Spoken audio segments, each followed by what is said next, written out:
بسا اوقات بہت سی محنتوں کا نتیجہ انسان دیکھتا ہے کہ ضائع چلا گیا. میں نے 10 سال محنت کی، حاصل کوئی نہیں نکلا. یہ ثمرات کیا ہیں؟ محنتوں کے ثمرات کا ضیاع. کوشش آپ نے کی، قسمت کی خوبی دیکھی ہے، ٹوٹی کہاں کمن، 2-4 ہاتھ جب کے لبے بام رہ گئے. Be prepared. ایک شاعر کے یہ اشعار ہیں، وہ کمیونسٹ تھا، میں نام بھی نہیں لیتا، لیکن یہ کہ یہ اسی انقلابی، چونکہ ان کا بھی ایک انقلابی نظریہ ہے، انقلابی عمل میں یہ سارے مراحل آتے ہیں. کوئی سیٹ بیک آیا، فرض کیجئے کوئی ناکامی ہو گئی، تو اپنے ساتھیوں کو دل بندھانے کے لیے یہ فصل امیدوں کی ہمدم اس بار بھی غارت جائے گی، سب محنت صبحوں شاموں کی اب کے بھی اکارت جائے گی. میرے نبی کے ثمرات کا جو لفظ یہاں آیا ہے، وَنَقْصٍ مِّنَ الْأَمْوَالِ وَالْأَنفُسِ وَالثَّمَرَاتِ، سب محنت صبحوں شاموں کی اب کے بھی اکارت جائے گی. دھرتی کے کونوں کھدروں میں پھر اپنے لہو کی کھاد بھرو، پھر مٹی سینچو اشکوں سے، پھر اگلی رت کی فکر کرو، پھر اگلی رت کی فکر کرو، جب پھر ایک بار اجڑنا ہے. ایک فصل پکی تو بھر پایا، تب تک تو یہی کچھ کرنا ہے. ایک مقصد ہے سامنے، انقلاب برپا کرنا ہے. ایک کوشش ناکام ہو جائے کوئی پرواہ نہیں، نیکسٹ. پھر تیار رہو ناکامی کے لیے. ایسا نہ ہو جو انگریزی میں کہتے ہیں hope for the best but be prepared for the worst. ایسا نہ ہو کہ دوسری مرتبہ ناکام ہو کے بددل ہو جاؤ، تمہاری ہمتیں جواب دے جائیں. نہیں، پہلے سے تیار رہو کہ دوسری مرتبہ بھی ناکامی آئے تو آئے، لیکن جب تک کہ کامیابی حاصل نہیں ہوتی ہمیں یہ کام کیے چلے جائیں. دیکھیے سیرت میں آیا کہ نہیں یہ واقعہ. بدر میں مسلمانوں کو فتح ہوئی تو احد میں زک پہنچی کہ نہیں؟ 70 صحابہ شہید ہوئے کہ نہیں؟ اگر ان کی ہمتیں جواب دے جاتی تو گاڑی کیسے چلتی آگے؟ تو فرمایا وَلَنَبْلُوَنَّكُمْ بِشَيْءٍ مِّنَ الْخَوْفِ وَالْجُوعِ وَنَقْصٍ مِّنَ الْأَمْوَالِ وَالْأَنفُسِ وَالثَّمَرَاتِ. ہم تمہیں لازماً آزمائیں گے، خوف کی کیفیت سے، فقر و فاقے کی کیفیت سے، بھوک سے، جان کے نقصان سے، مال کے نقصان سے، محنتوں کے حاصل کے ضائع ہو جانے سے. وَبَشِّرِ الصَّابِرِينَ، اور اے نبی بشارت دیجئے صبر کرنے والوں کو. الَّذِينَ إِذَا أَصَابَتْهُمْ مُصِيبَةٌ، وہ کہ جب ان پر کوئی تکلیف آئے، کوئی مصیبت آئے، کوئی آزمائش آئے، قالوا انا للہ وانا الیہ راجعون، وہ یہ کہیں کہ ہم اللہ ہی کے ہیں، اللہ ہی کی طرف لوٹ جانا ہے. یہ وہی انداز ہے جو میں نے فارسی کا شعر سنایا تھا آپ کو کہ سرے تسلیم خم ہے جو مزاج یار میں آئے. وہ ہمارا مولا ہے، ہمارا آقا ہے. اگر اسے یہی منظور ہے تو ہمیں بھی یہی منظور ہے. میں نے تسلیم و رضا کی بات کی تھی نا، آپ کو کچھ شعر سنائے تھے. ایک شعر اور سنیے، اور یہ کس کا ہے؟ محمد علی جوہر کا. ایک مرتبہ جیل گئے، ان کی ایک بیٹی جوان بیمار ہوئی، فوت ہو گئی. باہر چھوڑا انگریز نے، جاؤ بھائی دفن کر دو بیٹی کو.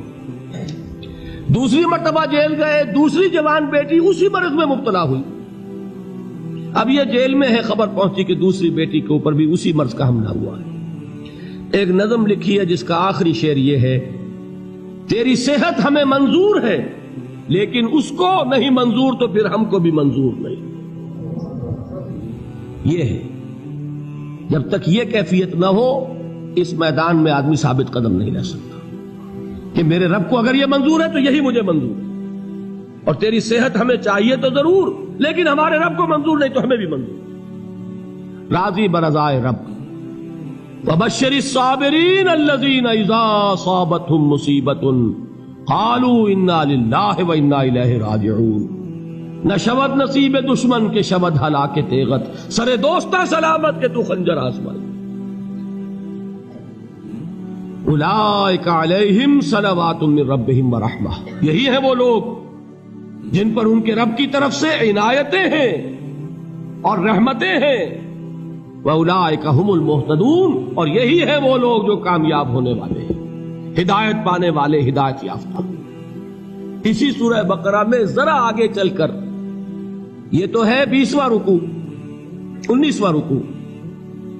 21ویں رکوع کی پہلی آیت ہے لیس البر ان تولوا وجوہکم قبل المشرق والمغرب ولكن البر من آمن بالله واليوم الآخر والملائكة والكتاب والنبيين وآتى المال على حبه ذوي القربى واليتامى والمساكين وابن السبيل والسائلين وفي الرقاب وأقام الصلاة وآتى الزكاة والموفون بعهدهم إذا عاهدوا والصابرين في البأساء والضراء وحين البأس.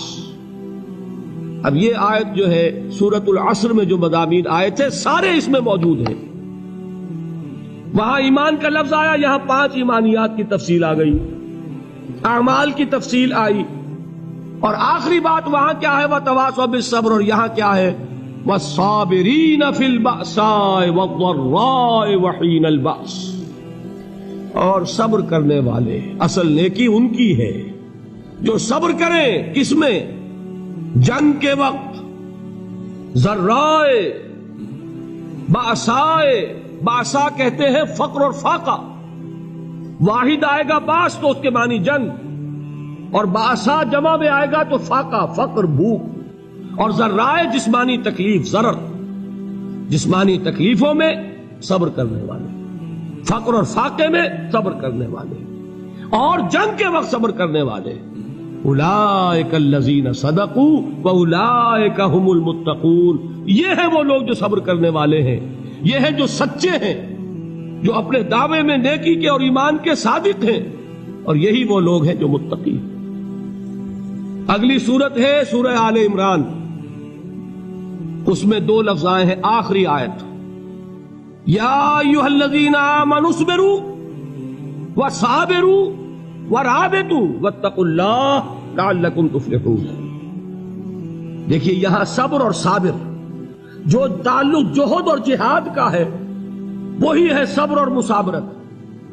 صبر ایک طرفہ عمل ہے، آپ جھیل رہے ہیں، برداشت کر رہے ہیں. صبر علی المعصیہ، صبر علی الطاعہ، صبر علی الابتلاء، یہ سب کیا ہے؟ صبر. اور مصابرت کیا ہے؟ صبر کا صبر سے مقابلہ. یہ سورہ آل عمران اب وقت نہیں ہے، میں آپ کو سناتا اللہ تعالیٰ نے کیسے کیسے مسلمانوں سے کہا. مسلمانوں تمہیں زک پہنچی ہے تو انہیں بھی تو پہنچی تھی. ان کے 70 نہیں مارے گئے تھے بدر میں؟ ان کے حوصلے جو ہیں وہ تو پست نہیں ہوئے، وہ اگلے سال آ گئے تم پر چڑھائی کر کے. تم کیوں اتنا برا مان رہے ہو؟ تمہارے دل اتنے زخمی کیوں ہو گئے؟ تمہیں تکلیف پہنچتی ہے تو انہیں بھی پہنچتی ہے. اپنی غیرت جو ہے ہمیں ذرا اس کا جائزہ لینا چاہیے. لوگ باطل نظریات کے لیے کتنی قربانیاں دے رہے ہیں، لوگ باطل چیزوں کے فروغ کے لیے کتنی محنتیں کر رہے ہیں. جیسا کہ میں نے ابھی کہا تھا، اسی غیرت کو چیلنج کرنے کے لیے، ذرا آپ کی حمیت دینی کو جوش دلانے کے لیے. قادیانی نوجوان کتنی تعداد میں اپنے آپ کو دین کے لیے وقف کرتا ہے، اور آپ کتنے نوجوان ہیں جو اپنے آپ کو دین کے لیے وقف کرتے ہیں، اور ہوں وہ کھاتے پیتے گھرانوں کے لوگ. یہ نہیں ہے کہ اگر کوئی اور کام نہیں کر سکتا تو پھر یہ ہے کہ وہ دین کے کام میں لگ جائے. باصلاحیت لوگ، کھاتے پیتے لوگ، ذہنی استعداد رکھنے والے لوگ، اونچے گھرانوں کے لوگ، وہ وقف کریں اپنے آپ کو دین کے لیے. اس کے بغیر کیسے باہر آ جائے گی، کیسے رونق آ جائے گی؟ تو دنیا میں باطل نظریات والے جو ہیں، یہ بات کہی گئی ہے مسلمانوں تم اگر توحید کے لیے لڑ رہے ہو، دیکھتے نہیں ابو جہل کو، اس نے گردن کٹوائی ہے شرک کے لیے، شرک کے لیے گردن کٹوائے، اور تم توحید کے لیے گردن کٹوانے کو تیار نہ ہو. اس نے گردن کٹوائی کہ نہیں کٹوائی؟ اور کس طرح کٹوائی ہے؟ کیونکہ بڑا متکبر قسم کا، فرعون قسم کا شخص تھا. جب گردن کاٹنے لگے تو کہتا ہے ذرا نیچے سے کاٹنا، تاکہ جب تم نیزے کے اوپر چڑھاؤ میرے سر کو تو اونچا نظر آئے، معلوم ہو سردار کا سر.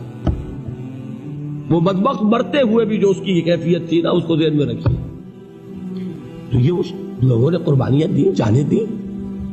تو فرمایا اگر تم ان سے زیادہ قربانی نہیں دو گے، جو نوٹ کر لیجئے اس کو، مجرد اگر حق کو غالب کرنا اللہ کے ذمے ہو تو آنے واحد میں غالب کر دے گا، تمہیں تکلیف ہی دینے کی ضرورت نہیں. سمجھ رہے؟ کیا اللہ کے مقابلے میں کوئی باطل کی طاقت ٹھہر سکتی ہے؟ یہ تمہارے ایمان کا امتحان ہے، یہ تمہارے خلوص کی آزمائش ہے، یہ تمہارے امتحان کا ثبوت درکار ہے کہ اللہ تعالیٰ دیکھنا چاہتا ہے تم اس کے لیے اپنی جانیں قربان کرنے کو تیار ہو کہ نہیں، تم اس کے لیے تن من دھن لگانے کو تیار ہو کہ نہیں۔ اور یہ جان لو کہ اگر کفار اور مشرکین اور ملحدین اور باطل نظریات والے وہ جو کچھ قربانیاں اپنے باطل نظریات کے لیے دے رہے ہیں ان سے زیادہ اگر تم نہیں دو گے تو حق غالب نہیں ہوگا۔ انہوں نے جو صبر کیا ہے اپنے باطل نظریات پر، اگر تم اس سے زیادہ صبر کا ثبوت نہیں دو گے اپنے اس حق پر تو حق غالب نہیں ہوگا۔ اس لیے فرمایا یا ایھا الذین آمنوا اصبروا وصابروا، نہ صرف یہ کہ صبر کرو بلکہ صبر میں اپنے دشمنوں سے آگے نکلو، ان کے صبر سے بڑھ کر صبر کرو۔ ورابطوا، مرابطہ کہتے ہیں چوکس رہنا، ہوشیار، پہرا دو، ایسا نہ ہو کہ دشمن جو ہے غفلت میں تمہارے اوپر کوئی حملہ جو ہے کر بیٹھے۔ واتقوا اللہ، اور اللہ کا تقوی اختیار کرو، لعلکم تفلحون، تاکہ تم فلاح پاؤ۔